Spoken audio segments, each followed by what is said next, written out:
سارے ساتھی جو 90s کے اندر جب ہمارے یہاں پاکستان میں ٹی وی ریوائز ہوتا تھا تو اس وقت ایک بہت ہی عظیم اسکالر ہمارے ٹی وی کے اندر آیا کرتے تھے اور ڈاکٹر مرتضیٰ ملک. تو ڈاکٹر مرتضیٰ ملک صاحب ایک بڑے اسکالر تھے اور یہ محترم ڈاکٹر زاہد ملک صاحب ان کے فرزند. تو میں محترم ڈاکٹر زاہد ملک صاحب کو ملتمس کروایا اور سیرت پر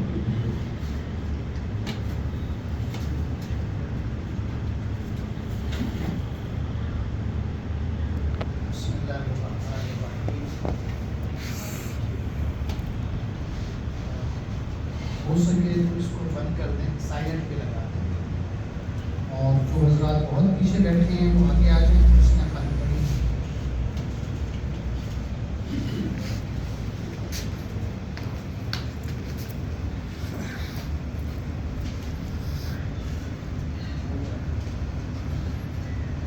پیچھے جانے کو نہیں, آگے آپ کو اور پیچھے جائیں.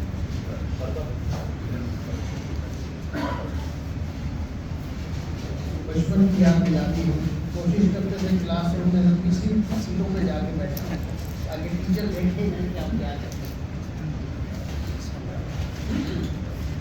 بسم اللہ الرحمن الرحیم, الحمد للہ رب العالمین, والصلاة والسلام علی اشرف المرسلین, نبینا و سیدنا محمد وعلی آلہ واصحابہ اجمعین. السلام علیکم ورحمۃ اللہ وبرکاتہ. وعلیکم السلام ورحمۃ اللہ وبرکاتہ. سب سے پہلے تو آپ کا شکریہ کہ آپ نے اتنی پیار اور محبت سے بلایا. آج کا جو موضوع ہے سیرت کے حوالے سے ہے کہ حضور اکرم صلی اللہ علیہ وسلم نے کس طرح دین کی دعوت دی تاکہ ہم بھی اس طریقے سے فائدہ اٹھاتے ہوئے اسی طریقے کو اپنانے کی کوشش کریں. تو گفتگو کا موضوع ہے رسول اللہ صلی اللہ علیہ وسلم بحیثیت داعی اعظم. داعی کہتے ہیں بلانے والے, دعوت کسی سے نکلا ہے بلانا. تو ہم غیر مسلموں کو دعوت اسلام دیتے ہیں کہ وہ اسلام میں داخل ہو جائیں, مسلمانوں کو دعوت دیتے ہیں کہ وہ اسلام کے احکام پہ مزید پابندی کریں, جو کوتاہیاں ہو رہی ہیں ان سے بچنے کی کوشش کریں.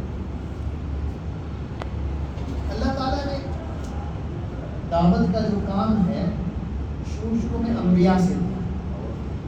1,24,000 نبی بھیجے, سب نے آ کے ایک ہی پیغام دیا, توحید کا پیغام کہ اللہ ایک ہے, اس کی عبادت کرو, اس کے ساتھ کسی کو شریک نہ ٹھہراؤ. قرآن مجید کی سورہ نحل ہے, سورہ 16ویں سورت ہے. اس میں آیت نمبر 36 میں اللہ تعالیٰ فرماتے ہیں وَلَقَدْ بَعَثْنَا فِي كُلِّ أُمَّةٍ رَسُولًا أَنِ اعْبُدُوا اللَّهَ وَاجْتَنِبُوا الطَّاغُوتَ, کہ ہم نے ہر قوم میں ایک نبی بھیجا, ایک رسول بھیجا جو انہیں یہی تعلیم دیتا تھا کہ صرف اللہ کی عبادت کرو اور شیطان سے بچو. شیطان جو ہے شروع دن سے ہمارا دشمن ہے. جب سے اس نے نافرمانی کی اللہ کی, اللہ نے حکم دیا کہ آدم علیہ السلام کو سجدہ کرو, تمام فرشتوں نے سجدہ کیا. اس نے کہا کہ میں اس سے بہتر ہوں, آپ نے اس کو مٹی سے بنایا ہے, مجھے آگ سے بنایا ہے اور میں اس سے بہتر. پکڑ گیا.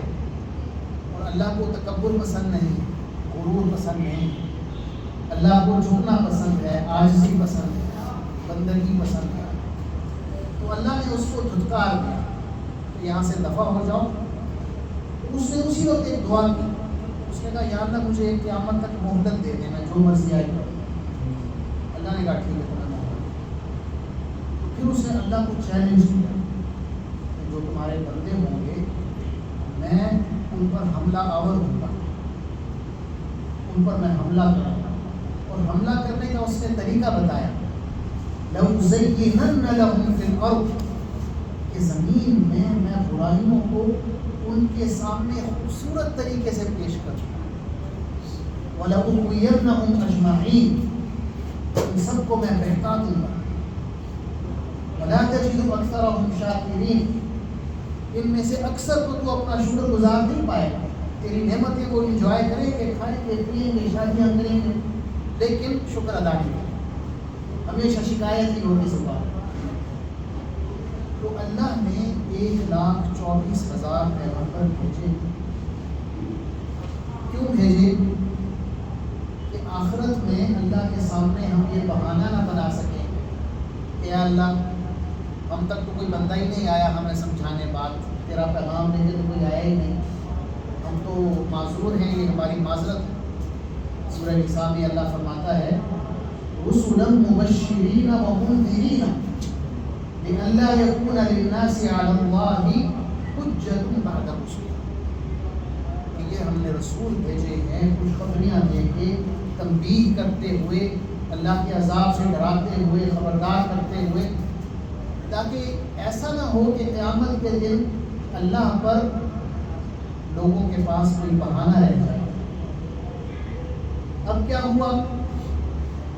اللہ نے انبیاء کا سلسلہ، رسالت کا سلسلہ ختم کر دیا۔ آخری نبی تشریف لے آئے حضرت محمد صلی اللہ علیہ وسلم، اور آپ نے اللہ کا پیغام پھیلایا، اس طریقے سے پھیلایا کہ جیسے کوئی کسی کام کا حق ادا کر دے۔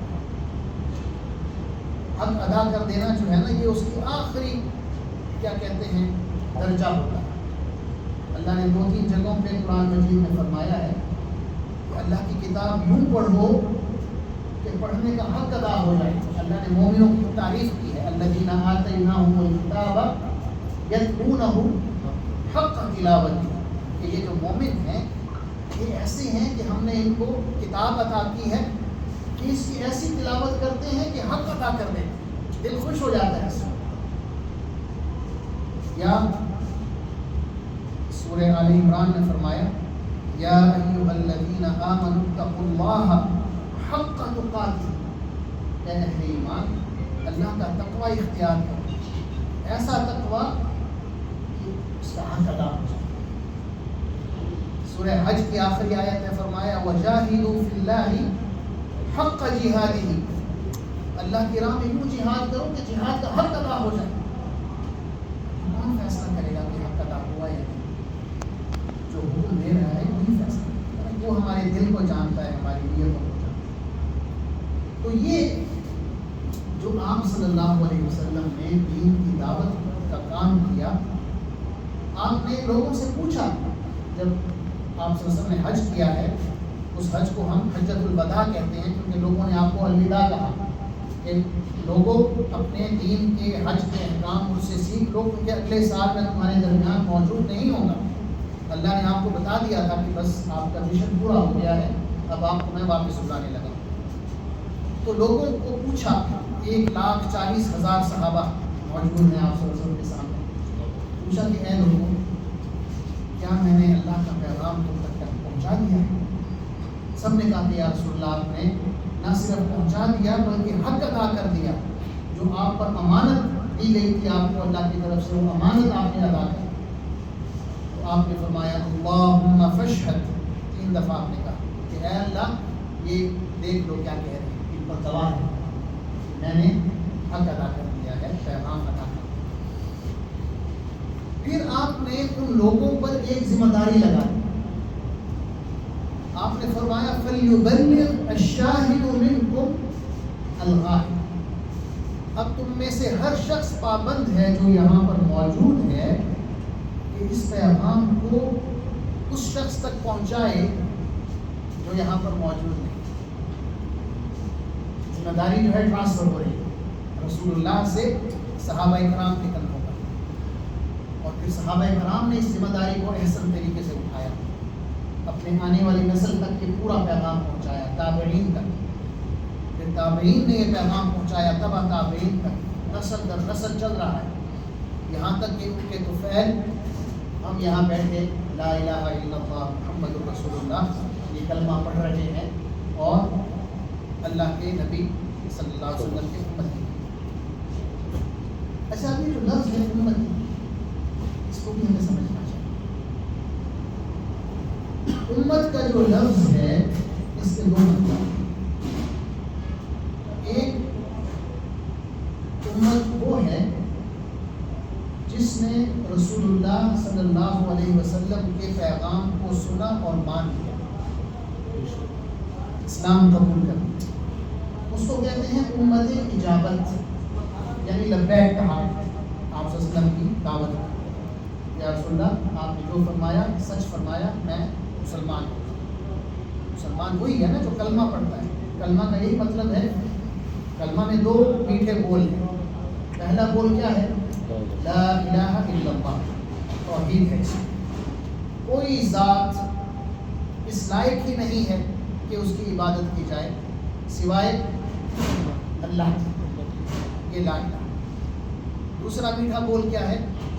محمد الرسول اللہ، محمد صلی اللہ علیہ وسلم اللہ کے رسول۔ یہ اقرار ہے، یہ اجابت ہے، لبیک کہنا ہے، مان لینا ہے۔ تو یہ ہم الحمدللہ امت اجابت کا حصہ ہے۔ امت کا ایک اور حصہ ہے جسے ہم امت دعوت کہتے ہیں، یعنی وہ لوگ جن تک ابھی اس پیغام کو لے کر جانا باقی ہے، جو کہ ہماری ذمہ داری ہے، یعنی جو ذمہ داری آپ صلی اللہ علیہ وسلم نے صحابہ پر لگائی انہوں نے پورا کیا، تابعین پر لگائی انہوں نے پورا کیا، یہاں تک کہ یہ ذمہ داری ہمارے کندھوں پر آئی ہے۔ لیکن کیا پوری دنیا کے لوگ مسلمان ہو گئے ہیں؟ نہیں ہوئے نا۔ اس کا مطلب یہ ہے کہ ابھی ذمہ داری جو ہے کنٹینیو کر رہی ہے، ختم نہیں ہوئی، جب تک کہ آپ اپنا جو حصہ ہے اس ذمہ داری کا وہ ادا نہیں کرتے۔ اچھا، اب مطلوب کیا ہے اس ذمہ داری؟ کیا مطلوب یہ ہے کہ ہم ڈنڈا اٹھائیں اور جو مسلمان نہ ہو اس کی پٹائی شروع کر دیں؟ اللہ کہتا ہے نہیں۔ سورہ بقرہ کی آیت نمبر 256 ہے، آیت الکرسی کے فوراً بعد جو آیت ہے، آیت الکرسی جو ہے اس کا نمبر 255 ہے، یہ 256 ہے۔ اللہ فرماتا ہے لا اکراہ فی الدین، دین میں کوئی زور زبردستی، کوئی جبر و اقرار نہیں ہے۔ آپ ہماری تاریخ دیکھیں، ہم نے انڈیا پر 1000 سال حکومت کی ہے اور ہمیشہ اقلیت میں رہی، فوجیں ہمارے پاس، پولیس ہمارے پاس، سسٹم ہمارے پاس، ہندو اکثریت، غیر مسلم لیکن مغلوب محکوم، ہم اقلیت، طاقت میں علم ہمارے پاس، طاقت ہمارے پاس، فوجیں ہمارے پاس، غالب۔ کیا اگر مسلمان چاہتے تو ہندوؤں کو زبردستی مسلمان نہیں بنا سکتے؟ اگر آپ کسی قوم کو زبردستی مسلمان بنائیں نا تو زیادہ سے زیادہ 2-3 نسلیں لگتی ہیں، اس کے بعد تو سسٹم چل پڑتا ہے نا۔ لیکن اللہ کی اجازت نہیں تھی، اللہ کے رسول کی اجازت نہیں تھی۔ ہم ہمیشہ اقلیت میں رہے، وہ کہ غالب رہے، طاقت میں تھے، حکومت میں تھے، لیکن ہمیں اجازت نہیں تھی کہ کسی غیر مسلم کو زبردستی مسلمان کر دیں۔ اپنی مرضی سے ہوتا تھا، دعوت کا کام جاری، تبلیغ کا کام جاری تھا، لیکن زبردستی نہیں۔ آپ اسپین میں دیکھیں، اندلس میں ہم نے 800 سال حکومت کی ہے، 711 سے لے کے 1492 تک، تقریباً 800 سال حکومت۔ یہاں پہ بھی اقلیت، لیکن طاقت ہمارے پاس، علم ہمارے پاس، پورا یورپ جو ہے اس نے اندلس سے علم حاصل کیا، فوجیں ہماری، لیکن ہمیں اجازت نہیں تھی کہ ہم زبردستی اسلام ان پر تھوپ دیں، ایسا نہیں۔ تو دعوت کا جو کام ہے وہ اس میں زور زبردستی نہیں ہے۔ تو یہ مطلوب نہیں ہے آپ سے یا ہم سے یا کسی سے کہ وہ اللہ کے سامنے آئے، پیش ہو، کہے کہ یا اللہ یہ دیکھیں میں نے 10,000 بندے زبردستی مسلمان کر لیے، ایسا نہیں۔ مطلوب کیا ہے پھر؟ اللہ چاہتا کیا ہے؟ اللہ کے رسول نے ذمہ داری کیا لگائی ہے؟ حجۃ الوداع میں کیا کہا؟ فَلْيُبَلِّغْ، تبلیغ کیا ہوتی ہے؟ پہنچانا، پہنچا دینا۔ آپ نے پیغام جون کر دوں پہنچایا، اس میں کوئی رد و بدل نہیں کیا، جیسے اللہ نے فرمایا ویسے قرآن پڑھا، جیسے رسول اللہ نے فرمایا ویسے حدیث پڑھی، اپنی طرف سے کچھ اس میں اضافہ نہیں کیا، کمی بیشی نہیں کی. یہ ہے تبلیغ، اور یہی حکم آپ سے دیا ہے فَلْيُبَلِّغْ الشَّاهِدُ مِنْكُمْ الْغَائِبَ. جو یہاں پر موجود ہے وہ اس پیغام کو ان لوگوں تک پہنچا دے جو یہاں پر موجود نہیں ہے. اب ایک میں آپ کو حدیث سناتا ہوں، اس سے آپ کو اندازہ ہوگا کہ اصل مطلوب کیا ہے. اللہ تعالیٰ جب ہم سے کہتا ہے کہ دعوت کا کام کرو تو وہ ہم سے کیا مطالبہ کرتا ہے، نتیجہ کیا چاہتا ہے ہم سے. حدیث یہ ہے، آپ نے فرمایا ہے کہ ہر نبی قیامت کے دن اپنی امت کے ساتھ آتا ہے.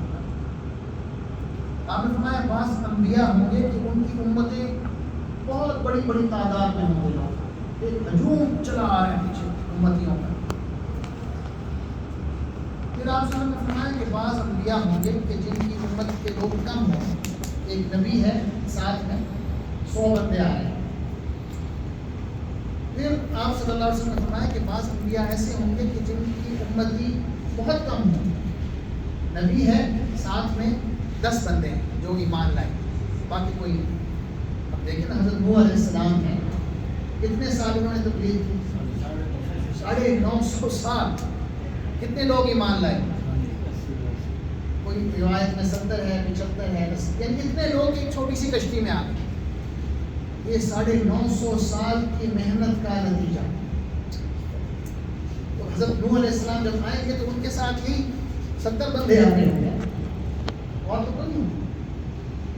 آخر میں حضور صلی اللہ علیہ وسلم نے فرمایا کہ بعض انبیاء ایسے آ رہے ہوں گے کہ جن کے امتی 3 ہوں، بعض انبیاء جن کے امتی 2 ہوں، بعض انبیاء کے ایک امتی، ایک نبی ہے، ساتھ میں ایک بندہ ایمان ہے بس. اور آخری جملہ اس حدیث کا ہے کہ بعض انبیاء اکیلے آ رہے ہیں. اب جو نبی اکیلا آ رہا ہے، کیا آپ کی نظروں میں اس نے کام نہیں کیا؟ کیا آپ کی نظروں میں اس نے کوئی کوتاہی کی ہے؟ ساری زندگی لگا رہا جب تک اللہ نے اس کو واپس نہیں بلایا. لوگ ایمان نہیں لائے اور اس کو اجازت نہیں تھی کہ زبردستی کرے. اور بنی اسرائیل نے ہزاروں انبیاء کو ویسے ہی قتل کر دیا. حضرت یحییٰ علیہ السلام آپ کو معلوم ہے کس طرح قتل ہوئے. حضرت عیسیٰ علیہ السلام کے خالہ زاد بھائی، وہ اس وقت کا جو بادشاہ تھا وہ ایک طوائف سے گانا سن رہا تھا. خوش ہو کے اس نے کہا کہ کیا انعام چاہتی ہو؟ تو اس نے کہا کہ میں چاہتی ہوں کہ یحییٰ علیہ السلام جو ہیں ان کا سر میرے قدموں میں ہو، تو قتل کروا. اس نے اپنی فوج بھیجی، وہ بھاگ رہے ہیں، فوج ان کا پیچھا کر رہی ہے، یہاں تک کہ ایک درخت تھا جو کھوکھلا تھا ایسا، تو اس میں چھپ گئے جا کے. تو انہوں نے کہا کہ اچھا ہم اس کو یوں کرتے ہیں کہ اس درخت کو درمیان سے آری سے کاٹیں. تو اس کا تنا انہوں نے آری سے کاٹا اور حضرت یحییٰ علیہ السلام اسی میں 2 ٹکڑے. اللہ تو دیکھ رہا ہے نا اپنے نبی کا کیا حال کر رہے ہیں اس کی امت بنی اسرائیل کی طرف دیکھے. تو ایسے سینکڑوں ہزاروں انبیاء بنی اسرائیل نے قتل کیے ہیں. قرآن مجید میں ان کے جرائم کا ذکر ہے. تو ظاہر ہے ایک بندہ بھی ایمان نہیں لایا، تو وہ جب آئیں گے قیامت کے دن امت تو نہیں ہوگی، ساتھ اکیلے ہی آ رہے ہیں. تو آپ کا کیا خیال ہے کہ اللہ کی نظر میں وہ فیل ہے؟ تو اصل مطلوب کیا ہے؟ سوال وہی پہ کھڑا ہے. اصل مطلوب یہ ہے کہ ہماری جد و جہد کیا تھی، ہم نے کتنی محنت کی بھی کہ نہیں کی، ہم کہاں کھڑے تھے، کس گروہ کے ساتھ کھڑے تھے، جو دین کی دعوت دے رہی ہیں ان کے ساتھ تھے، یا جو ماڈرنزم کا نعرہ لگاتے ہیں، لبرلزم کا نعرہ لگاتے ہیں اور دین میں خامیاں نکالتے ہیں، دین کا مذاق اڑاتے ہیں.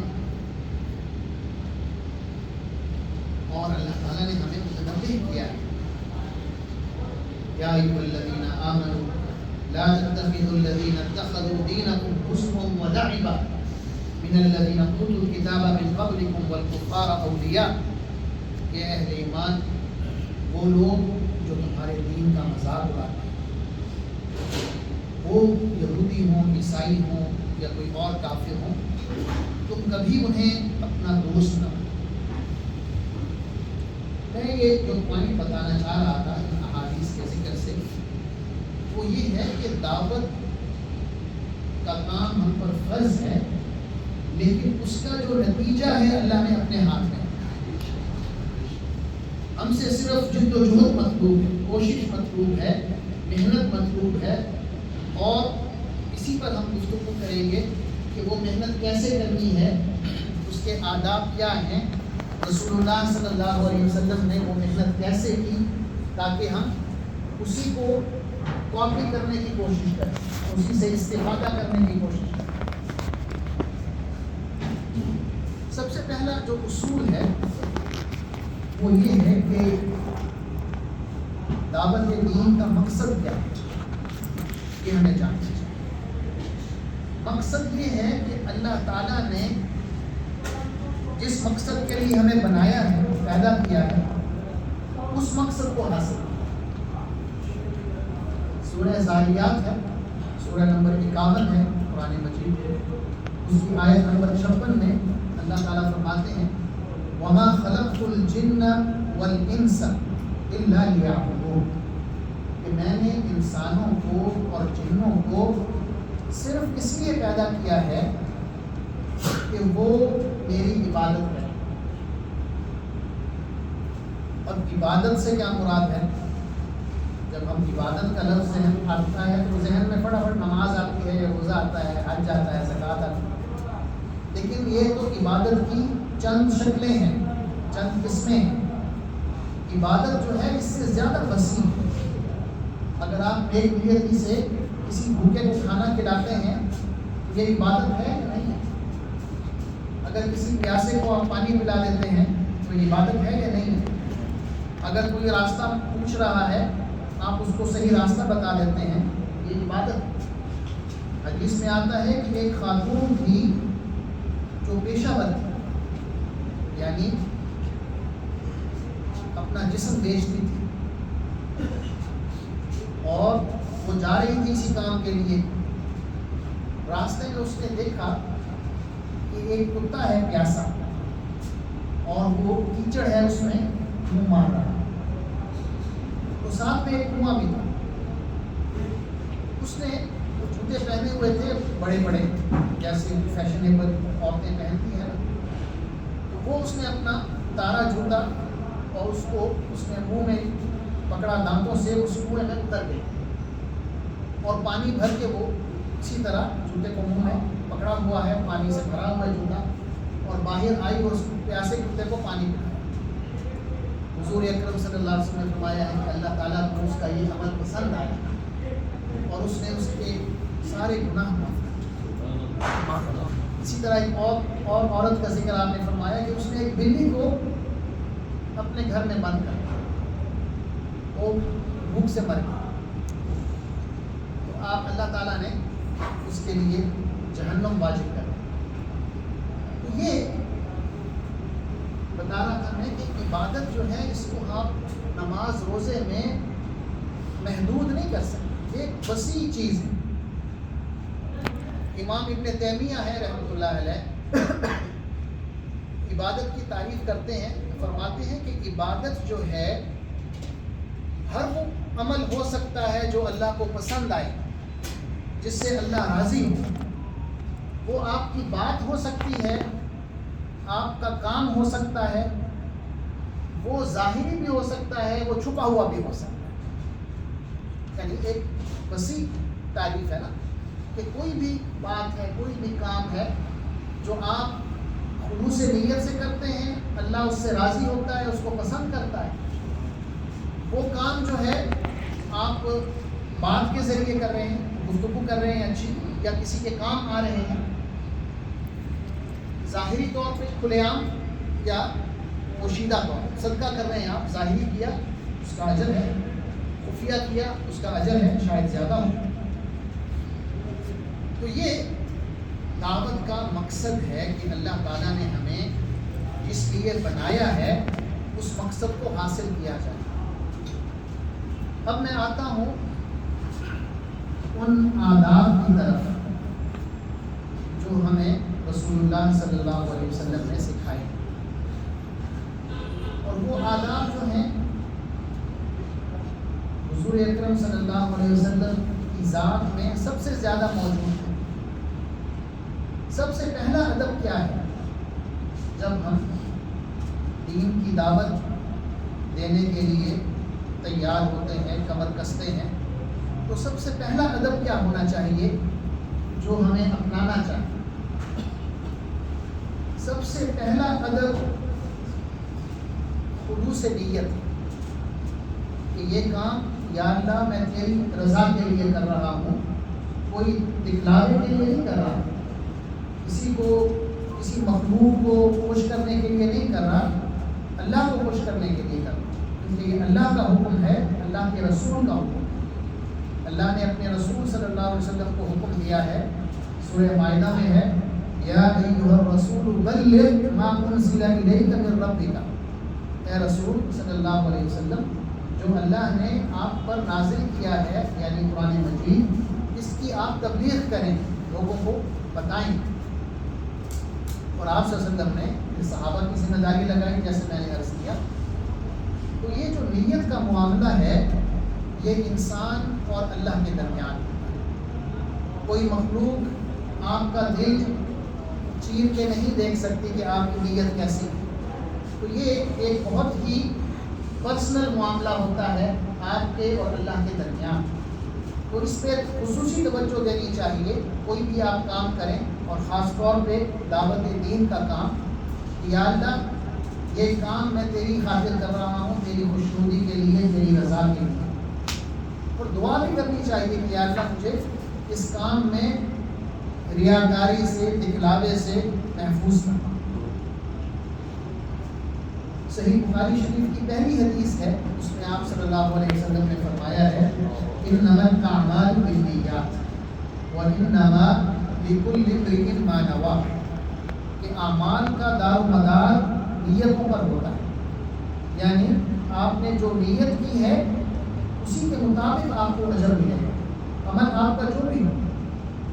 مثلا رمضان المبارک آیا اور ہم نے روزے رکھے، ایک آدمی روزے نہیں رکھتا تھا کئی سالوں سے، اس سال ڈاکٹر نے اس کو کہا کہ بھائی آپ کے لیے ڈائٹنگ بہت ضروری ہے ورنہ آپ کو شوگر ہو جائے گا۔ اس نے سوچا چلے ڈاکٹر نے لکھا ہے ڈائٹنگ ضروری ہے تو روزے رکھ لیتے ہیں، تو اب اس کو ان روزوں کا اجر ملے گا۔ روزوں کی جو نیت تھی وہ یہ نہیں تھی کہ اللہ نے روزہ فرض کیا ہے، سورہ بقرہ میں یا ایھا الذین آمنوا کتب علیکم الصیام کما کتب علی الذین من قبلکم لعلکم تتقون، کہ اے لوگوں ہم نے تم پر روزے فرض کیے ہیں جیسے تم سے پہلی قوموں پر فرض کیے تھے تاکہ تم تقویٰ اختیار کرو۔ یہ تو پروگرام نہیں ہے، پروگرام تو یہ ہے کہ ڈاکٹر نے ڈرا دیا ہے، یا آپ نماز پڑھنے نہیں جا رہے، مسجد دور ہے، ڈاکٹر کہتا ہے کہ بھائی جب تک آپ واک نہیں کریں گے، ویٹ کم نہیں کریں گے، آپ کی صحت کو بہت خطرہ ہے۔ تو آپ کہتے ہیں چلیں گے، واک ہو جائے گی، نماز بھی لگے ہاتھوں پڑھ لیتے ہیں، تو اس میں آپ نے گڑبڑ کر دی نا نیت میں۔ تو یہ احتیاط رہے کہ جو کام ہم کر رہے ہیں وہ ملاوٹ سے پاک، نیت خالصتاً اللہ کی رضا ہے، بلکہ جو کام بھی کریں، جو بات بھی کریں، پہلے تھوڑا سا دل کے اندر جھانک کے دیکھیں کہ یار یہ کام میں کیوں کر رہا ہوں، کس کو خوش کرنے کے لیے کر رہا ہوں، اللہ کو جو کہ خالق ہے میرا، یا مخلوق کو۔ تو یہ بہت احتیاط کی ضرورت ہے۔ یہ پہلا ادب ہے، خلوص نیت۔ دوسرا ادب یہ ہے کہ ہم میں انسانیت کی خیرخواہی کا جذبہ، تمام انسانیت، کیونکہ امت کی میں نے آپ کو دو قسمیں بتائی ہیں، ایک تو امت اجابت ہے، ہم سب ہیں، وہ تو بھائی بھائی ہیں، یہ تو ایسا رشتہ ہے کہ سگے بھائیوں سے زیادہ ہے۔ غزوہ بدر میں ہم پڑھتے ہیں کہ کئی صحابہ ایسے تھے جنہوں نے اپنے قریبی رشتہ داروں کو قتل کر دیا کیونکہ وہ کافروں کی طرف سے لڑ رہے ہیں۔ تو یہ جو رشتہ ہے ایمان کا، سورہ حجرات میں اللہ کہتے ہیں انما المؤمنون اخوۃ، کہ مومن جو ہیں یہ تو بھائی ہیں۔ تو یہ زیادہ طاقتور رشتہ ہے دیگر رشتوں سے۔ یہ جو حضور اکرم صلی اللہ علیہ وسلم کا معاملہ ہے اس حوالے سے، انسانیت کے ساتھ خیر خواہی کے حوالے سے، وہ اتنا بڑا ہوا ہے کہ اللہ تعالیٰ نے قرآن مجید میں 2 جگہوں پہ آپ سے کہا ہے کہ اے اللہ کے رسول آپ اتنا پریشان کیوں ہوتے ہیں؟ سورہ شعراء کے شروع میں ہے، سورہ کہف کے شروع میں ہے۔ سورہ کہف والی آیت میں پڑھتا ہوں، فرمایا فَلَعَلَّكَ بَاخِعٌ نَفْسَكَ عَلَىٰ آثَارِهِمْ إِن لَّمْ يُؤْمِنُوا بِهَٰذَا الْحَدِيثِ أَسَفًا۔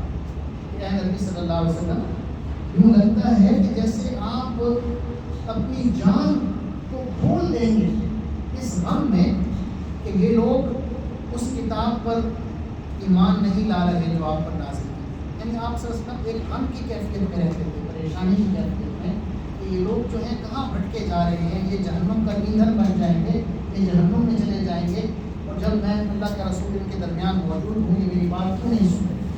یہ ایک پریشانی کی کیفیت میں رہا۔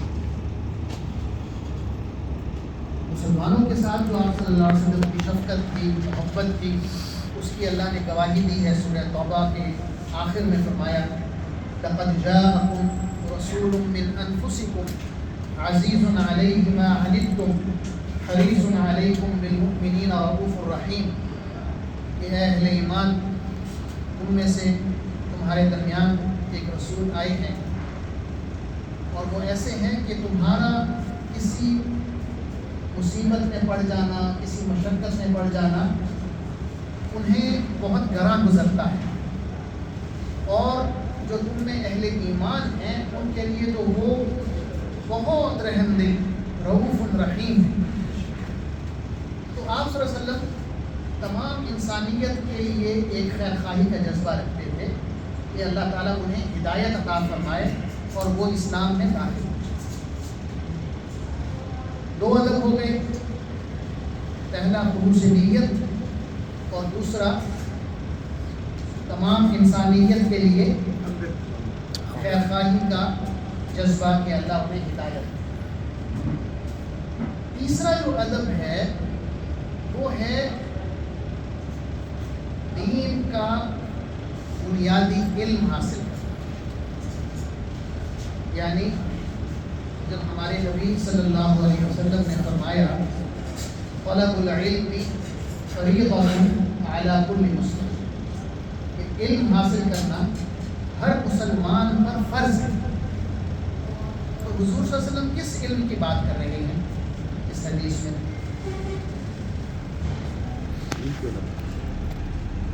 علوم بہت زیادہ ہیں، یہ میڈیسن علم ہے، انجینئرنگ علم ہے، کمپیوٹر سائنس علم ہے، وکالت علم ہے،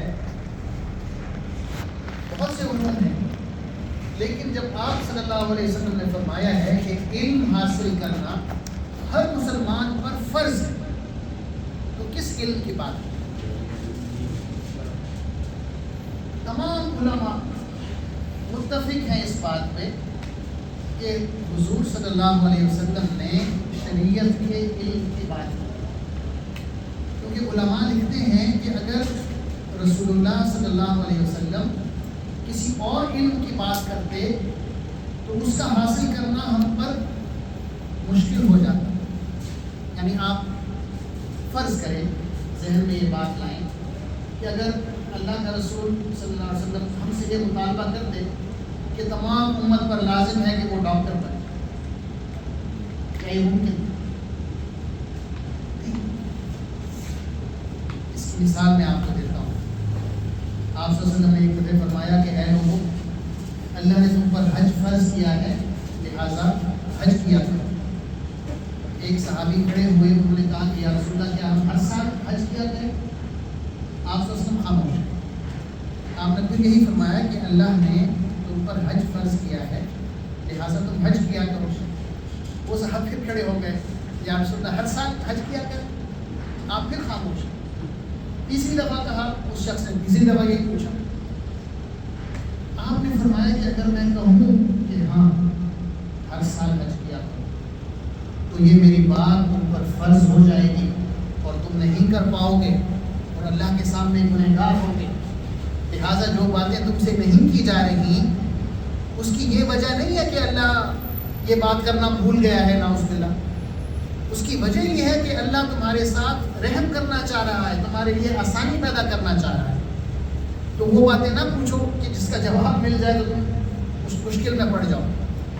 تو یہاں پہ بھی یہی بات ہو رہی ہے کہ اللہ کے رسول نے جب کہا کہ علم حاصل کرنا تم میں سے ہر شخص پر فردن فرض ہے، جیسے نماز فرض ہے، فرض عین کی بات ہو، تو وہ علم جو ہے شریعت کا بنیادی علم، ہمارے عقائد کیا ہیں، اللہ نے کون سی عبادات ہم پر فرض کی ہیں، اللہ نے کن اخلاق کا ہمیں حکم دیا ہے کہ ان کو اپناؤ، کن اخلاق سے روکا ہے کہ یہ برے ہیں اخلاق، ان سے اجتناب کرو، ان سے بچو، معاملات کیا ہیں، اللہ نے ہمیں معاملات میں کھڑا ہونے کا کس طرح حکم دیا ہے، یعنی یہ بنیادی باتیں، موٹی موٹی باتیں۔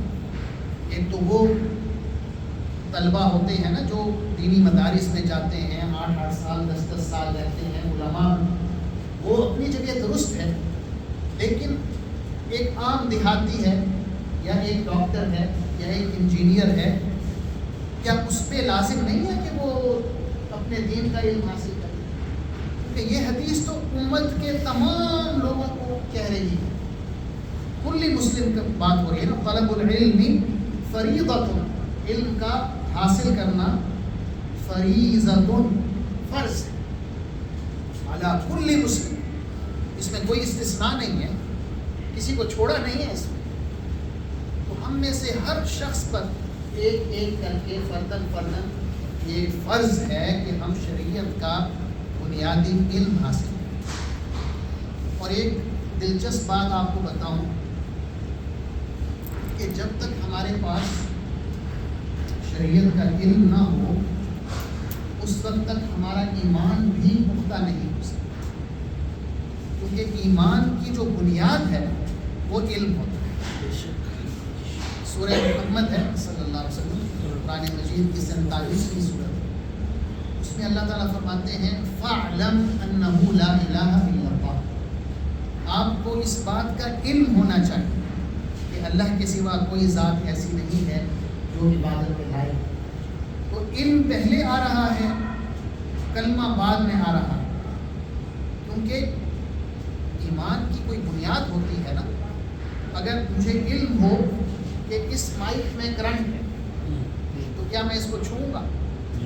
نہیں، تو علم پہلے آئے گا اور اس پر پھر یقین جو ہے، یقین اور ایمان ایک ہی معنی، وہ بعد میں آئے گا۔ تو جب علم شرعی آتا ہے تو وہ ہمیں اللہ کے بارے میں بتاتا ہے، اس کی عظمت کے بارے میں، اللہ کے رسولوں کے بارے میں بتاتا ہے، اللہ کی کتابوں کے بارے میں، فرشتوں کے بارے میں، یوم آخرت کے بارے میں۔ یوم آخرت کا تصور ہمارے دل میں جب آتا ہے تو ہم ایک ذمہ دار بندے بن جاتے ہیں۔ جب میں یہ جانوں کہ میں جو کچھ بھی کہہ رہا ہوں یا جو کچھ بھی کر رہا ہوں وہ 2 فرشتے دائیں بائیں بیٹھے ہیں، وہ اس کو نوٹ کر رہے ہیں، ریکارڈ کر رہے ہیں۔ سورہ قاف ہے، 50ویں سورت ہے قرآن مجید کی، اس کی آیت نمبر 16 ہے، 17 ہے اور 18 ہے۔ فرمایا وَلَقَدْ خَلَقْنَا الْإِنسَانَ وَنَعْلَمُ مَا تُوَسْوِسُ بِهِ نَفْسُهُ وَنَحْنُ أَقْرَبُ إِلَيْهِ مِنْ حَبْلِ الْوَرِيدِ إِذْ يَتَلَقَّى الْمُتَلَقِّيَانِ عَنِ الْيَمِينِ وَعَنِ الشِّمَالِ قَعِيدٌ مَا يَلْفِظُ مِنْ قَوْلٍ إِلَّا لَدَيْهِ رَقِيبٌ عَتِيدٌ۔ کہ ہم نے انسان کو پیدا کیا، ہم تو اس کی شہرت سے بھی زیادہ قریب ہیں، بے شک وہ ہمیں دور سمجھتا رہے، اور 2 فرشتے اس کے دائیں بائیں بیٹھے ہیں، جو بات منہ سے نکالتا ہے وہ اس کو لکھ لیتے ہیں۔ اس میں ظاہر ہے وہ ڈنڈی نہیں مارتے، کسی کی فیور نہیں کرتے، کسی سے وہ زیادتی نہیں کرتے، ان کا لکھنا عدل و انصاف پر مبنی ہوتا ہے، اللہ کے حکم سے لکھ رہے ہیں۔ تو یہ ہمیں احتیاط کرنی ہے کہ علم شرعی حاصل کرنا ہے۔ جب علم حاصل کریں گے تو اس سے ہمارا عقیدہ پختہ ہوگا، ایمان پختہ ہوگا۔ جب ایمان پختہ ہوگا تو پھر ہم عبادات کی طرف آئیں گے، یعنی اللہ کی عظمت دل میں ہوگی تو میں اٹھوں گا نا صبح نماز کے لیے، ورنہ کیا ضرورت ہے؟ تصور آخرت کہ اللہ کے سامنے میں جواب دے ہوں، یہ جواب دہی کا جو تصور ہے یہی آخرت کا تصور ہے نا، کہ جو کچھ میں کہہ رہا ہوں، جو کچھ میں کر رہا ہوں، اللہ نے مجھے جواب دہ ٹھہرانا ہے اپنے سامنے۔ تو یہ تصور مجھے اچھے اعمال کرنے پر آمادہ کرتا ہے، برے اعمال کرنے سے روکتا ہے۔ تو یہ عقائد یا ایمانیات جو ہیں ہماری، ہمیں عبادات کی طرف لے کے جاتی ہیں، نماز کی طرف، روزے کی طرف، حج، زکوٰۃ۔ پھر جب انسان عبادات میں لگ جاتا ہے تو ان عبادات کا ہماری شخصیت پہ اثر ہوتا ہے، ہمارے اخلاق پہ اثر ہوتا ہے۔ جیسے اللہ فرماتے ہیں سورہ بقرہ میں پہلے سپارے کے آخری صفحے پہ یہ آیت ہے، صبغۃ اللہ ومن احسن من اللہ صبغۃ، کہ اللہ کا رنگ اپنے اوپر چڑھاؤ، اللہ کا رنگ اختیار کرو۔ اللہ کے رنگ سے بہتر اور کس کا رنگ ہے؟ اب یہ رنگ سے مراد لال پیلا نیلا تو نہیں ہے نا، نعوذ باللہ۔ یہ شخصیت سازی کی بات ہو رہی ہے کہ اپنی شخصیت کو نکھار اس میں پیدا کرو، اور یہ نکھار جو ہے عبادات سے پیدا ہوتا ہے۔ میں آپ کو مثال دیتا ہوں، نماز کیا ہے؟ عبادت ہے۔ اس کی اہمیت کے بارے میں اللہ کیا کہتا ہے؟ وَأَقِمِ الصَّلَاةَ إِنَّ الصَّلَاةَ تَنْهَىٰ عَنِ الْفَحْشَاءِ وَالْمُنکَرِ، نماز قائم کرو، یقیناً نماز جو ہے بے حیائی سے اور دیگر برے کاموں سے روکتی ہے۔ زکوٰۃ ہے اس کے بعد، اس کے بارے میں کیا فرمایا؟ رسول اللہ صلی اللہ علیہ وسلم کو اللہ تعالیٰ حکم دے رہے ہیں، سورہ توبہ کی آیت ہے، خُذْ مِنْ أَمْوَالِهِمْ صَدَقَةً تُطَهِّرُهُمْ وَتُزَكِّيهِمْ بِهَا، اے نبی صلی اللہ علیہ وسلم، آپ ان کے مال سے زکوٰۃ وصول کریں اور اس کے ذریعے ان کو پاک کریں اور ان کا تزکیہ نفس کریں۔ ایک طرف آپ پیسہ خرچ کر رہے ہیں، مالی عبادت ہے، دوسری طرف آپ کی طہارت ہو رہی ہے، تزکیہ نفس ہو رہا ہے، دل پاک ہو رہا ہے۔ عبادت کا اثر جو ہے آپ کی شخصیت پر ہو رہا ہے۔ حج کرنے چلے گئے آپ، حج کے بارے میں کیا فرمایا ہے رسول اللہ صلی اللہ علیہ وسلم نے؟ من حج فلم يرفث ولم يفسق رجع كيوم ولدته امه، جس نے اس حال میں حج کیا کہ اس نے حج کے دوران کوئی بے حیائی کی بات نہیں کی، اللہ کی نافرمانی نہیں کی، تو وہ یوں لوٹے گا جیسے اسی روز اس کی والدہ نے اس کو جانا۔ یعنی گناہوں کی جو سلیٹ ہے اللہ ساری مٹا دیتا ہے، بس اب تم نئے سرے سے زندگی شروع کرو، نیو بورن، نو مولود ہو، نئے سرے سے پیدا ہوئے ہو، سمجھو کہ آج پیدا ہوئے ہو اور آج سے نئی زندگی کا آغاز کرو۔ روزوں کے حوالے سے میں آپ کو آیت بتا چکا ہوں کہ اللہ نے کہا کہ ہم نے روزے تم پر فرض کیے جیسے تم سے پہلی قوموں پر فرض کیے، تاکہ تم تقوی اختیار کرو۔ تو روزے کی عبادت جو ہے وہ ہمارے اندر تقوی پیدا فرما رہی ہے۔ تو یہ ساری عبادتیں جو ہیں ہماری شخصیت پر اثر کرتی ہیں، ہمارے اخلاق پر اثر کرتی ہیں، ہمارے اخلاق کو بہتر کرتی ہیں۔ اور پھر جب یہ اخلاق بہتر ہوتے ہیں تو ان کا کیا نتیجہ نکلتا ہے؟ اچھے اخلاق کا نتیجہ یہ نکلتا ہے کہ ہمارے جو معاملات ہیں وہ کھرے ہو جاتے ہیں۔ ہم اپنے معاملات میں پھر ڈنڈی نہیں مارتے، ہم جھوٹ نہیں بولتے، ہم ناپ تول میں کمی نہیں کرتے، ہم وعدہ خلافی نہیں کرتے، جو قول دیا ہے، بات کی ہے، اس پر پورے اترتے ہیں، امانت میں خیانت نہیں کرتے، جھوٹی قسمیں نہیں اٹھاتے، ملاوٹ نہیں کرتے، ذخیرہ اندوزی نہیں کرتے، دھوکہ نہیں دیتے کسی کو، رشوت نہیں لیتے.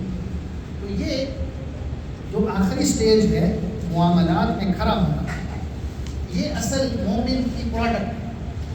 اللہ تعالیٰ چاہتا ہے کہ یہ نتیجتاً اس طرح کا مومن جو ہے وہ پیدا ہونا چاہیے. ان تمام مراحل سے گزرنے کے بعد، علم شرعی حاصل کرنے کے بعد، اپنے عقائد کو، ایمانیات کو پختہ کرنے کے بعد، عبادات میں لگ جانے کے بعد، عبادات سے اثر انداز ہو کے اپنی شخصیت کو نکھارنے کے بعد اس کا اثر معاملات پہ آنا چاہیے. اگر معاملات میں کوئی مسلمان کھڑا نہیں ہے تو پھر اسی ترتیب سے ریورس جائیں. اس کی یہ ساری جو چیزیں ہیں وہ ان میں گڑبڑ ہوگا. عبادات میں، اخلاق میں گڑبڑ ہوگا، وہ عبادات میں ڈنڈی مار رہا ہوگا، عقائد اس کے درست نہیں ہوں گے، اور پتہ چلے گا کہ جڑ میں اس کے پاس کوئی علم شرعی نہیں. علم شرعی ہوتا تو یہ بیماریاں اس میں نہ ہوتی. علم شرعی ہوتا تو عقائد اس کے ٹھیک ہوتے، اس پر جو بنیاد بن رہی ہے عبادات اس میں وہ پختہ ہوتا، ریگولر ہوتا، اخلاق بھی اچھے ہوتے اور معاملات بھی اچھے ہوتے. تو یہ تیسرا ادب تھا علم شرعی، یا علم شرعی کی جو بنیادی باتیں ہیں ان کو حاصل کرنا. کتنے ادب ہو گئے ہیں اگر آپ کی یادداشت کو چیک کر لیا جائے؟ پہلا کیا تھا؟ خلوص سے نیت. دوسرا تمام انسانیت سے خیر خواہی کا جذبہ. اور تیسرا شریعت کا بنیادی علم حاصل کرنا. چوتھا یہ ہے کہ ہم اپنی ذات میں سے تضاد کو ختم کریں. ہمارا قول اور فعل جو ہے وہ ایک جیسا، جو بات کہیں وہی کریں. یہ نہ ہو کہ ہم کہہ کچھ رہے ہوں کر کچھ رہے ہوں. اللہ تعالیٰ نے سورہ صف میں مسلمانوں کو ذرا نرمی سے یہ بات سمجھائی ہے، اور سورہ بقرہ میں یہودیوں کو سختی سے یہ بات. سورہ صف میں فرمایا یا ایھا الذین آمنوا لم تقولون ما لا تفعلون. اے اہل ایمان، اے مومنو، وہ باتیں کیوں کرتے ہو، وہ باتیں کیوں کہتے ہو جو کرتے نہیں. سورہ بقرہ میں یہودیوں سے یوں مخاطب ہوا اللہ تعالیٰ، اتأمرون الناس بالبر وتنسون انفسکم وانتم تتلون الکتاب افلا تعقلون. کہ کیا تم لوگوں کو نیکی کا حکم دیتے ہو، اپنے آپ کو بھول جاتے ہو، حالانکہ اللہ کی کتاب تمہارے سامنے ہے، کیا تم عقل سے کام نہیں لیتے؟ یعنی ایک ڈانٹ کے بات کی ہے. تو یہ رسول اللہ صلی اللہ علیہ وسلم کا طریقہ یہ تھا کہ پہلے خود عمل کرتے، اس کے بعد صحابہ کرام کو عمل کی دعوت دی. فرمایا صلو کما رأیتمونی اصلی، جس طرح مجھے نماز پڑھتا دیکھتے ہو ویسے نماز پڑھو. پہلے خود پڑھ کے دکھائی اور ساری زندگی نمازیں پڑھائی ہوں. حج کیا تو فرمایا خذوا عنی مناسککم، مجھ سے اپنے حج کے جو مناسک ہیں، احکام ہیں، وہ سیکھ لو. حج کر کے دکھایا. اسی طرح باقی تمام اعمال کے حوالے سے ہے کہ یعنی ہم اپنے آپ کے ساتھ سچے ہوں، اللہ کے ساتھ سچ بولیں، اپنی نظروں میں نہ گریں. دوسروں کی نظروں میں تو بندہ بعد میں گرتا ہے، پہلے وہ اپنی نظر میں گرتا ہے. اس کو تو پتہ ہوتا ہے نا کہ وہ جھوٹ بول رہا ہے، اللہ کو بھی پتہ ہوتا ہے کہ میں جھوٹ بول رہا ہوں. تو انسان اپنے ساتھ کھڑا ہو، اپنی عزت ہے قبل اس کے کہ لوگ اس کی بے عزتی کریں، تو اپنی بے عزتی نہ کرے. اللہ کے سامنے اپنی بے عزتی نہ کرے، نہ ہونے دے، بلکہ اللہ کے سامنے بھی سرخرو ہو، اپنی نظروں میں بھی سرخرو ہو، تو اللہ تعالیٰ بھی اس کو تمام مخلوق کے سامنے سرخرو کرے گا. یہ چوتھا ادب ہے. پانچواں ادب یہ ہے کہ یہ جو دعوت دین کا کام ہے یہ معاشرے سے شروع نہیں ہوتا. دو بڑے بڑے میدان ہیں دعوت. معاشرہ جو ہے وہ دوسرا میدان ہے. پہلا میدان کون سا ہے؟ آپ کا اپنا گھر ہے. آپ نے گھر سے یہ کام کیا، اور یہی حکم اللہ تعالیٰ نے رسول اللہ صلی اللہ علیہ وسلم جب آپ کو نئی نئی نبوت عطا ہوئی مکہ میں، تو آیت نازل ہوئی وَأَنذِرْ عَشِيرَتَكَ الْأَقْرَبِينَ کہ آپ کے جو قریب ترین رشتہ دار ہیں پہلے آپ ان کو تنبیہ کریں، ان کو تبلیغ کریں، ان کو اسلام کی دعوت دیں۔ تو حضور صلی اللہ علیہ وسلم نے تمام بنو ہاشم کو اکٹھا کیا صفا کی پہاڑی پہ اور انہیں دین کی دعوت دی۔ بہت سے لوگ ایمان لے آئے، بہت سے لوگوں نے انکار کیا، لیکن اس کا یہ جو اچھا نتیجہ نکلا وہ یہ ہے کہ چند سالوں بعد جب قریش نے مسلمانوں کا بائیکاٹ کیا، سوشل بائیکاٹ، اور انہیں مکہ کی ایک گھاٹی ہے جس کا نام ہے شیب ابی طالب، وہاں سب مسلمانوں کو دھکیل دیا اور اعلان کر دیا، ایک ایگریمنٹ ہو گیا، وہ خانہ کعبہ پہ لٹکا دیا کہ مسلمانوں کے ساتھ کوئی جو ہے معاملہ نہ کرے، ان کو کوئی چیز بیچے نہ، ان سے کوئی چیز خریدے نہ، کوئی رشتہ داری ان کے ساتھ نہ ہو۔ اور یہ 3 سال تک رہا یہ بائیکاٹ۔ مسلمان جو تھے صحابہ کرام وہ درختوں کے پتے کھاتے تھے، یعنی بالکل ہر چیز کا کٹ آف، بائیکاٹ کا۔ تو اس وقت یہ جو بنو ہاشم تھے مسلمان تو آ ہی گئے ساتھ، لیکن جو مسلمان نہیں ہوئے تھے وہ بھی آ گئے، کیونکہ آپ صلی اللہ علیہ وسلم کے وہ رشتہ دار تھے اور وہ جانتے تھے آپ صلی اللہ علیہ وسلم کو شروع سے صادق اور امین، جب آپ مشہور تھے نبوت سے پہلے تب بھی جانتے تھے، اور اللہ نے جب آپ کو حکم دیا کہ آپ اپنے جو رشتہ دار ہیں ان پر محنت کریں پہلے، اس کی وجہ سے انہوں نے ساتھ دیا۔ کافر تھے تب بھی ساتھ آ گئے، اس بائیکاٹ میں شامل۔ اگر آپ یہ کام نہیں کریں گے تو سب سے پہلے جو مخالفت ہوگی وہ گھر سے شروع ہو جائے گی۔ تو پہلے یہ کام کرنا ہے بچوں پہ، بیوی پہ، تاکہ وہ آپ کو سپورٹ کریں اس کام میں، وہ بھی اس کام میں لگ جائیں، آپ کے دست و بازو بن جائیں۔ چھٹا ادب یہ ہے کہ اس کام میں کوئی معاوضہ نہیں، یعنی کسی لالچ کے تحت یہ کام نہیں ہوگا، بلکہ ہو سکے تو جیب سے خرچ کریں۔ یہ اللہ کی راہ میں جہاد شمار ہوگا، مالی جہاد۔ اور قرآن مجید میں ہم دیکھتے ہیں کہ اکثر انبیاء نے اپنی قوموں سے یہ کہا ہے کہ مجھے تم سے کوئی پیسہ نہیں چاہیے، کوئی مال نہیں چاہیے، میں کوئی لالچ کے تحت یہ تبلیغ نہیں کر رہا ہوں، میرا اجر جو ہے وہ اللہ دے گا۔ سورہ ہود میں ہم دیکھتے ہیں کہ حضرت نوح علیہ السلام نے کہا وَيَا قَوْمِ لَا أَسْأَلُكُمْ عَلَيْهِ مَالًا، کہ اے میری قوم کے لوگوں مجھے تم سے کوئی مال نہیں چاہیے۔ اگلے رکوع میں حضرت ہود علیہ السلام فرما رہے ہیں یا قوم لا اسألکم علیہ اجرا، کہ اے میری قوم کے لوگوں مجھے تم سے کوئی اجرت نہیں چاہیے۔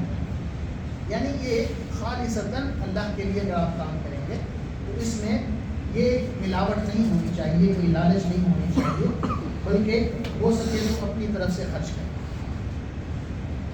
7واں ادب کہ اس کام کو نہایت دانائی کے ساتھ، حکمت کے ساتھ کرنا ہے، اور حکمت کی علماء نے یوں تعریف کی ہے کہ اس کے 3 حصے ہو سکتے ہیں۔ پہلا حصہ یہ ہے کہ جس شخص سے آپ بات کر رہے ہیں اس کی جو ذہنی استعداد ہے اس کو سامنے رکھیں۔ اگر آپ کسی مزدور سے بات کر رہے ہیں تو آپ فلسفیانہ گفتگو شروع کرتے ہیں تو اس کو سمجھ نہیں آئے گی۔ ایک پڑھے لکھے سے بات کر رہے ہیں تو بازاری انداز میں بات شروع کرتے ہیں تو وہ ظاہر مائنڈ کرے گا کہ پڑھا لکھا آدمی ہے تو کیسی یہ بات کر رہا ہے۔ تو جو اس کی ذہنی استعداد ہے، سمجھ ہے، اس کے مطابق آپ بات کریں۔ دوسرا اس کا پہلو یہ ہے کہ اس کی عمر کا بھی آپ لحاظ کریں کہ آپ جوان سے کیسے بات کریں گے، بوڑھے سے کیسے بات کریں گے۔ اور مثلاً ایک حدیث ہے کہ ایک نوجوان صحابی آئے، انہوں نے کہا کہ یا رسول اللہ کیا مجھے اجازت ہے کہ روزے کی حالت میں میں اپنی بیوی کا بوسہ لے سکوں؟ آپ نے فرمایا نہیں، اجازت نہیں۔ پھر ایک بوڑھے صحابی آئے، انہوں نے یہی سوال کیا، آپ نے فرمایا ہاں تمہیں اجازت ہے۔ حضرت عائشہ رضی اللہ عنہا یہ سن رہی تھی، انہوں نے کہا یا رسول اللہ ایک ہی سوال تھا، آپ نے جوان آدمی کو منع کر دیا، بوڑھے کو اجازت دی۔ ہمارا بوڑھا جو ہے وہ اپنے اوپر کنٹرول کر سکتا ہے، جوان جو ہے یہ اپنا روزہ خراب کر بیٹھے گا، تو اس کو میں نے اجازت نہیں دی اس کو۔ تو یہ حکمت کا تقاضا ہے کہ آپ صلی اللہ علیہ وسلم نے عمر کا خیال رکھا۔ پھر ایک ہوتی ہوتی ہے آپ کی ایموشنل زندگی، جذباتی زندگی، نفسیاتی زندگی، اس پہلو کا بھی آپ نے خیال رکھنا ہے۔ مثلا حدیث میں آتا ہے کہ آپ صلی اللہ علیہ وسلم کے گھر مہمان آئے ہوئے تھے، تو مہمان کچھ زیادہ آ گئے، کھانا کچھ کم پڑ گیا۔ حضرت عائشہ رضی اللہ عنہ کے گھر مہمان آئے، تو حضرت ام سلمہ رضی اللہ عنہ آپ کی دوسری بیوی ہیں، انہوں نے سوچا کہ میں کچھ مدد کر دیا، انہوں نے کھانا بنایا اور حضرت عائشہ کے گھر بھجوا دیا۔ حضرت عائشہ نے جب دیکھا تو انہیں غصہ، انہوں نے وہ جو خادم آیا تھا کھانا لے کے آیا ہوا تو برتن اس پہ ہاتھ مارا، وہ گر گیا، برتن بھی ٹوٹ گیا۔ تو حضور صلی اللہ علیہ وسلم ناراض نہیں ہوئے، آپ صلی اللہ علیہ وسلم نے اندر سے دوسرا برتن منگوایا، اس میں کھانا ڈالا اور صحابہ کے سامنے رکھا اور فرمایا کلوا غارت امکم، کہ آپ کھانا کھائیں، آپ کی جو والدہ ہیں، رسول اللہ صلی اللہ علیہ وسلم کی جتنی بھی بیویاں ہیں وہ ہماری والدہ ہیں، ام المؤمنین ہیں، کہ آپ کی جو والدہ ہیں انہیں غیرت آ گئی۔ پھر آپ نے اندر سے ایک اور برتن منگوایا، صحیح وہ حضرت ام سلمہ نے گھر بھجوایا کہ یہ برتن کے بدلے برتن۔ تو یہ جو جذباتی پہلو ہے انسان کا، اس کا بھی خیال رکھنا ضروری ہے۔ اس کے بعد ایک 8واں ادب ہے دعوت میں، وہ ہے مساوات، برابری۔ آپ کے سامنے غریب بیٹھا ہوا ہے، امیر بیٹھا ہوا ہے، یہ تو نہیں آپ غریب کے ساتھ جو ہے وہ مختلف طریقے سے بات کر رہے ہیں، امیر کے ساتھ جو ہے مختلف طریقے سے بات کر رہے ہیں، اس کو پسند نہیں کیا گیا۔ اور یہ بھی ہم سیرت مطہرہ سے سیکھتے ہیں کہ جب آپ صلی اللہ علیہ وسلم مکہ میں تھے تو آپ کے پاس قریش کے 3 بڑے بڑے سردار بیٹھے ہوئے تھے، آپ انہیں دین کی دعوت دے رہے تھے، اسلام کی دعوت دے رہے تھے کہ ایک نابینا شخص آ گیا، تو اس نے آ کے کہا کہ مجھے دین کے بارے میں جاننا ہے۔ تو حضور صلی اللہ علیہ وسلم کو یہ بات بھول کہ میں قریش کے سرداروں سے بات کر رہا ہوں تو یہ شخص آ گیا ہے، تو غریب بھی تھا، نابینا۔ اللہ تعالیٰ کو آپ صلی اللہ علیہ وسلم کا یہ برا لگنا اچھا نہیں لگتا، اور قرآن نازل ہو گیا۔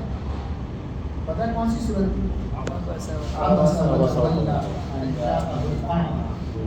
یہ چڑھائی اور پھیرا اس لیے کہ ایک نابینا آ گیا، اور اللہ کا کرنا یہ ہوا کہ وہ نابینا مسلمان ہو گیا، اور آپ صلی اللہ علیہ وسلم کے ساتھ ہجرت کی، اور حضرت بلال کے بعد وہ دوسرے مؤذن تھے، ان کا نام ہے عبداللہ بن ام مکتوم رضی اللہ عنہ۔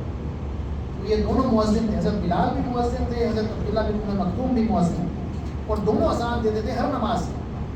فجر کی نماز کے بارے میں آپ سے فرمایا کہ حضرت بلال جب اذان دیں تو اس وقت تم اپنی سحری مت روکا کرو، کیونکہ وہ جلدی اذان دے دیتے ہیں، جب تک عبداللہ بن ام مکتوم نہ اذان دے، جب وہ اذان دے تب اپنی سحری روکا کرو۔ اس سے لگتا ہے کہ دونوں ہر وقت ہر نماز میں اذان دیتے ہیں۔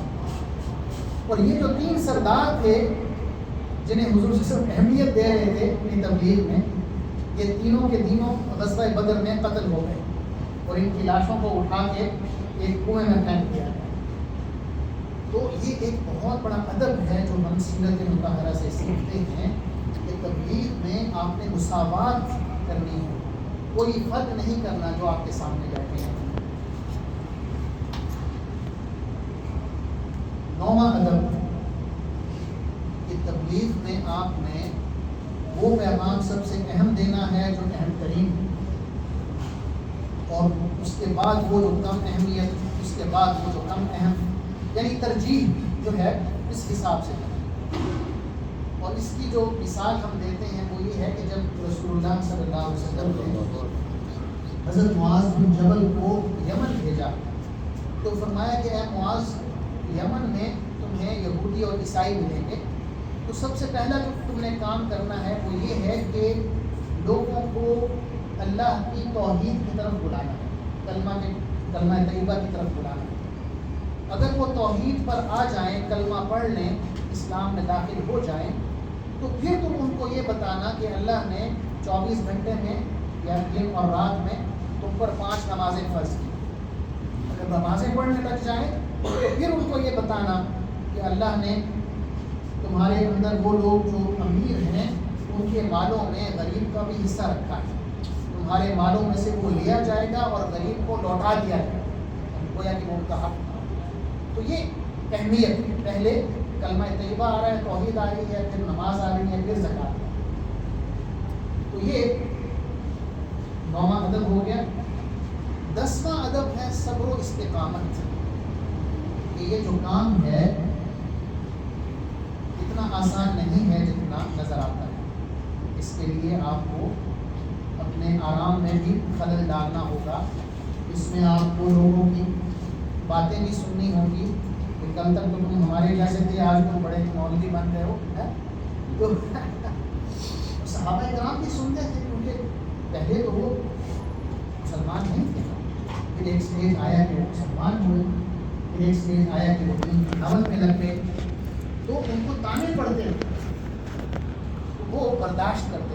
سورہ والعصر پڑھے نا، تو اسی کا خلاصہ ہے وَتَوَاصَوْا بِالْحَقِّ وَتَوَاصَوْا بِالصَّبْرِ، کہ جب آپ حق بات کی تلقین کرتے ہیں تو پھر تکلیفیں آتی ہیں، تو پھر صبر کا جو ہے شروع ہوتا ہے سلسلہ، اور استقامت کا، یعنی میدان چھوڑ کر بھاگنا نہیں ہے اگر کوئی تکلیف آئے۔ استقامت کا مطلب ہے جم جانا، ڈٹ جانا، ثابت قدم رہنا۔ اور آخر میں جو ادب ہے وہ یہ ہے کہ لوگوں کے قریب رہیں، لوگوں سے کٹ آف نہ ہو۔ عام طور پر یہ ہوتا ہے کہ ہم میں سے جو شخص جتنا اس دنیاوی زندگی میں، دنیاوی سسٹم میں ترقی کرتا جاتا ہے، وہ اپنے ارد گرد اتنی اونچی اونچی دیواریں بنانے لگ جاتا ہے، لوگوں سے دور ہو جاتا ہے، اور پروٹوکولس کی دیواریں آ جاتی ہیں، لوگوں سے ملنا کم ہو جاتا ہے۔ اس سے رسول اللہ صلی اللہ علیہ وسلم نے منع فرمایا۔ ایک صحابی ہیں عدی بن حاتم رضی اللہ عنہ، حاتم طائی کا نام تو سنا ہے؟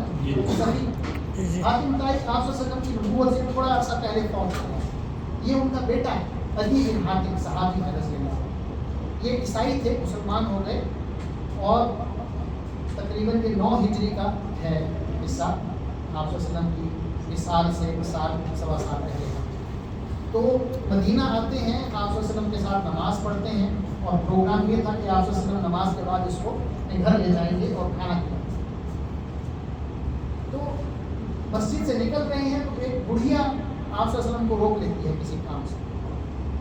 اب یہ واقعہ خود عدی بن حاتم سنا رہے ہیں، نئے مسلمان۔ تو وہ کہتے ہیں کہ میں نے دل میں سوچا کہ میں محمد صلی اللہ علیہ وسلم کا امتحان لیتا ہوں، اگر یہ میری طرح اپنے قبیلے کے سردار ہیں تو اس بڑھیا کے ساتھ نہیں کھڑے ہوں، اس کی بات نہیں سن، میرے ساتھ چلیں، یہ بھی سردار ہے، میں بھی سردار ہوں، اپنے قبیلے کے سردار تھے، قبیلہ تئی کے، حاتم طائی اسی سے ہے نا، قبیلہ تئی اس کا نام۔ اور اگر یہ واقعی اللہ کے نبی ہیں تو پھر مجھے انتظار کرائیں گے، اس بڑھیا کی بات سنیں۔ پھر فرماتے ہیں کہ آپ صلی اللہ علیہ وسلم اس بڑھیا کے ساتھ کھڑے ہوئے، کتنی دیر تک اس کی باتیں سنتے رہے جب تک وہ خود اجازت لے کر چلے، اور پھر آپ صلی اللہ علیہ وسلم میری طرف متوجہ ہوئے اور مجھے لے کے کھا۔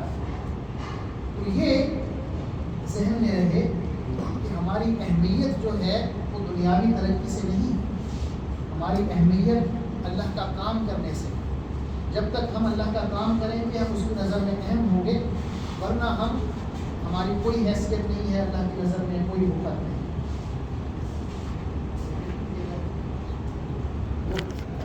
2 منٹ رہ گئے ہیں، میں اپنی بات ختم کرتا ہوں کہ اللہ تعالیٰ ہمیں آزماتا رہے گا مختلف طریقوں سے، ہمیں پتہ بھی نہیں چلے گا کہ اللہ ہمیں آزما رہا ہے۔ اس لیے 2 رویے ہوتے ہیں انسان کے۔ ایک رویہ یہ ہوتا ہے کہ ہم ہر وقت شکایت اپنی زبان پر پکڑتے ہیں، شکوہ شکایت کے، یہ ہو گیا، یہ مصیبت، یہ ہو گیا، میں ہی تھا یا اللہ اس مصیبت کے لیے، باقی لوگ اس میں کچھ۔ دوسرا رویہ ہوتا ہے شکر کا۔ اللہ تعالیٰ نے پوری انسانیت کو ان 2 گروہوں میں تقسیم کیا۔ سورہ انسان پڑھیں، انا ہدیناہ السبیل اما شاکرا و اما کفورا۔ ہم نے انسان کو راستہ دکھایا ہے، ان میں سے کچھ جو ہے شکر کرتے ہیں، کچھ کفران نعمت کرتے ہیں۔ ایک حدیث سنا کے میں اپنی بات ختم کرتا ہوں۔ آپ صلی اللہ علیہ وسلم اکثر پچھلی قوموں کے واقعے سناتے تھے، تاکہ ہم اس سے سبق حاصل کریں. ہم نے فرمایا کہ پچھلی قوموں میں 3 لوگ تھے, اللہ نے ان کو ٹیسٹ کیا. ایک اندھا تھا, ایک کوڑھی تھا اور ایک گنجا. پہلے کوڑھی کے پاس ایک فرشتہ بھیجا انسان کی شکل میں. اس سے پوچھا تمہیں کچھ چاہیے؟ اس نے کہا میں کوڑھی ہوں, مجھے بیماری ہے, میں صحیح ہونا چاہتا ہوں. اس نے اس پہ ہاتھ پھیرا, وہ ٹھیک ہے. اس سے پوچھا تمہیں کیا چاہیے؟ اس نے کہا مجھے اونٹ بہت پسند ہے. اس کو ایک حاملہ اونٹنی دی. آگے آ گیا گنجے کے پاس, اس سے پوچھا کچھ چاہیے؟ اس نے کہا گنجا ہم لوگ مجھے پسند نہیں کرتے, اس سے بال چاہیے. اس نے ہاتھ پھیرا, بال آ گیا خوبصورت. کچھ مال چاہیے؟ اس نے کہا مجھے گائے چاہیے. اس کو ایک حاملہ گائے دی. اندھے کے پاس گیا, اس سے کہا, اس نے کہا کہ نابینا ہوں, دیکھنا چاہتا ہوں. اس کو مسا کیا آنکھوں پہ, دیکھنے لگ گیا. اس سے پوچھا تمہیں کچھ چاہیے؟ اس نے مجھے بکری چاہیے. اس کو ایک حاملہ بکری دی. اللہ نے ان تینوں کے مالوں میں اتنی برکت دی کہ اس کی ایک وادی بھر گئی اونٹوں سے, اس کی ایک وادی بھر گئی گائے سے, اس کی ایک وادی بھر گئی بکریوں سے. اب وہ دوبارہ آیا کوڑھی کے پاس, تو پہلے کوڑھی تھا تو ٹھیک ہو گیا. کوڑھی بن کے آیا. اس سے کہا کہ میں بیمار ہوں, اپنے گھر جانا چاہتا ہوں, پیسے نہیں ہیں, اگر تم مجھے ایک اونٹ دے دو تو میں گھر پہنچ جاؤں گا. اس نے کہا بھائی ذمہ داریاں بہت ہیں, گنجائش نہیں ہے. اس نے کہا لگتا ہے میں نے تمہیں کہیں دیکھا ہے, تم بھی کوڑھی نہیں ہو جس پہ اللہ نے کرم کیا اور یہ ساری تمہیں اپنے اونٹ دے. اس کا نہیں تمہیں غلط فہمی ہوئی ہے, میں تو یہ مال جو ہے آبا و اجداد سے وراثت میں پایا. اس نے کہا کہ اگر تم جھوٹ بول رہے ہو تو اللہ تمہیں ویسے ہی کر دے, کیسے کرے. گنجے کے پاس گیا, اس سے بھی کہا, اس نے بھی یہی جواب دیا. اس نے بھی اس کو یہی کہا کہ اگر تم جھوٹ بول رہے ہو تو اللہ تمہیں ویسے ہی کر دے. نابینا کے پاس گیا, اس کو کہا کہ غریب آدمی ہوں, گھر جانا چاہتا ہوں, ایک بکری دے. اس نے کہا بھائی میں تو نابینا تھا, میرے پاس تو کچھ نہیں تھا, یہ تو اللہ کا کرم ہے, اس نے میرا تو کوئی سامان نہیں, تم چاہو تو ساری بکریاں لے جاؤ, میں یہ اعتراض نہیں کروں گا. اس نے کہا کہ بھائی میں اللہ کی طرف سے بھیجا ہوا ہوں, اللہ نے تمہارا بھی امتحان لیا ہے, تمہارے 2 ساتھیوں کا بھی لیا ہے, وہ دونوں ناکام ہوئے ہیں, تم کامیاب ہو. یہ ہمیشہ الرٹ رہیں کہ کہیں میرا امتحان تو نہیں ہو رہا, اور ہمیشہ شکر کی کیفیت میں رہیں, شکایت کی کیفیت ہے اس سے بچیں. اللہ تعالیٰ ہمیں اپنے نبی صلی اللہ علیہ وسلم کے نقش قدم پر چلنا نصیب فرمائے. جزاک ہمارا ڈاکٹر زاہد صاحب آپ دیکھیں. اس کا فائدہ تب ہوگا کہ اپنی پریکٹیکل لائف کے اندر اس کو امپلیمنٹ کریں. تو آپ کو ڈاکٹر صاحب بہت شکریہ. میں کبیر بٹ صاحب سے کہ آپ کے دعا سے پروگرام